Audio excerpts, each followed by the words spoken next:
It was a war fought with bows and arrows, World War II rifles, and a whole lot of coconuts. A war where the enemy forces included an aging tribal leader, a disgruntled American libertarian, and a British aristocrat's son. A conflict that, for a few chaotic weeks in the summer of 1980, turned a South Pacific paradise into a battlefield and drew in the armies of 4 nations. This is the story of one of the most peculiar conflicts of the 20th century, the Coconut War. To understand the absurdity of the Coconut War, you must first understand the absurdity of the colony where it was born, the New Hebrides. For most of the 20th century, these 80-odd islands were not ruled by one empire, but 2. Britain and France established a unique and profoundly dysfunctional form of joint rule called a condominium. The locals called it the pandemonium.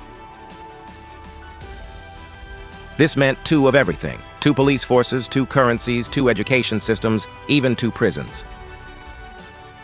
A French citizen could only be tried under French law, a British subject under British law. As for the indigenous Vanuatu, they were often caught in a confusing, powerless middle. The French, particularly, invested heavily. They brought in settlers and established large coconut and cotton plantations, especially on the largest island, Espiritu Santo. This created a wealthy white French planter class, deeply resistant to any change that might threaten their dominance. But as the winds of decolonization swept the globe in the 1970s, change became inevitable. The push for independence was led by Father Walter Linney and his Vanuatu party, which advocated for a unified, independent nation. This prospect terrified the French planters on Santo. Independence under Linney meant their privileged status would vanish. They needed a local figurehead for their resistance. They found him in a charismatic, aging, cult-like leader named Jimmy Stevens. Jimmy Stevens was a former road driller, a self-styled prophet, and a master of myth-making. He led a custom, traditional culture movement called Nagriamel, which promoted a return to traditional land ownership and opposed the central government and foreign influence, at least in theory. Stevens promised his followers a return to a mythical, idyllic past. His power base was built on disillusioned indigenous youth and those who felt left behind by the modern political process.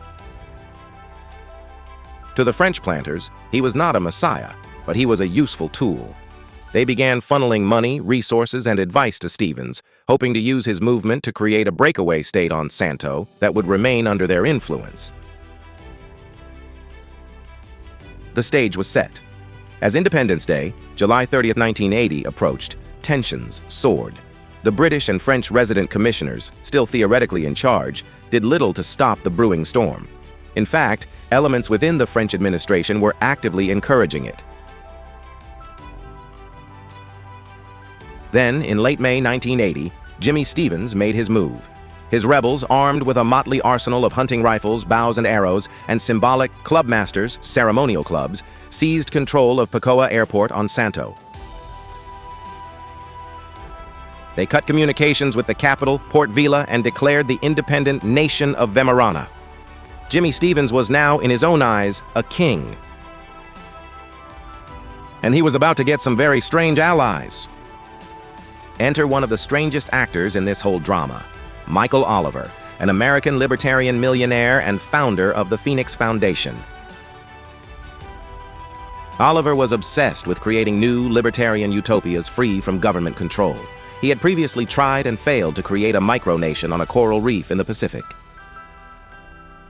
Seeing opportunity in Santo's chaos, Oliver and the Phoenix Foundation provided Jimmy Stevens with crucial funds, reportedly up to $250,000. They saw Weimaraner as a potential libertarian paradise. But the foreign support gets weirder. Stevens's Minister for Foreign Affairs was an Englishman named Anthony Vincent, who styled himself as a count.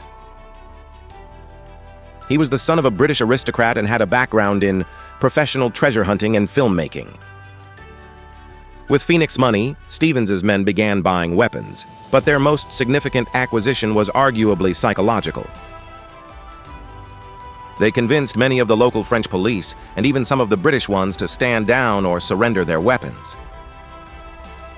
By early June, Jimmy Stevens controlled Espiritu Santo.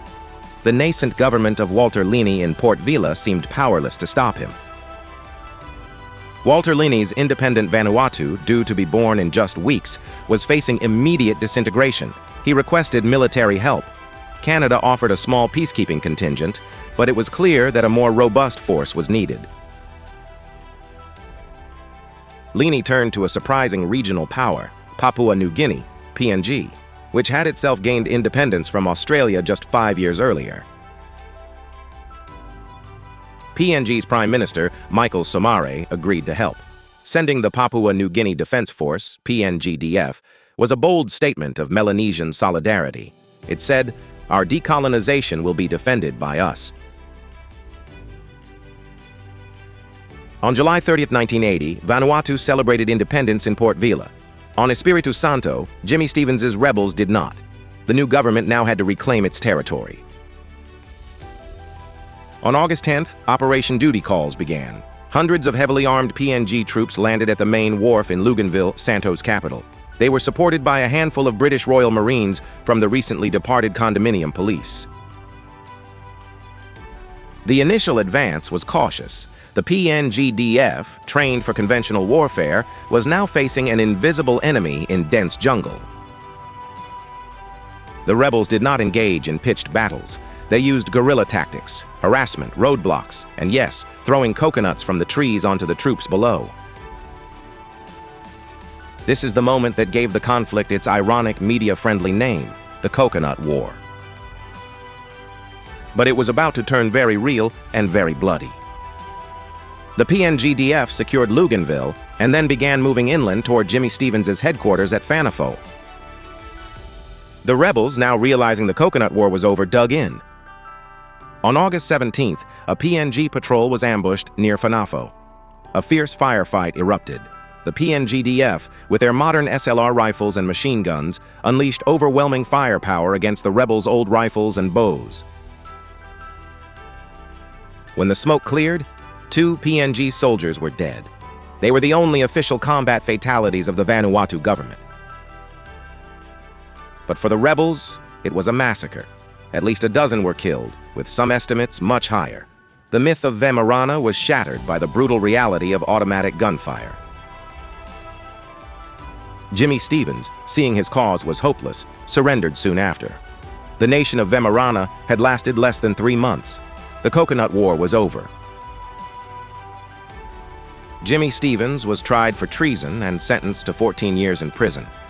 He became a symbolic, almost tragic figure, a man used by colonial interests and foreign idealists whose rebellion left his followers dead and his dreams in ruins. He died in 1994. The French planters who funded him were largely expelled from Vanuatu. The country, under Father Lini, forged its own path of non-alignment and custom-based identity. Today, Vanuatu markets itself as a peaceful tropical paradise. The Coconut War is a strange, faintly embarrassing footnote. But its legacy is profound. It was the last official joint military operation between Britain and France. It was also a landmark moment in Melanesian solidarity, with PNG proving regional security could be handled by Pacific nations themselves.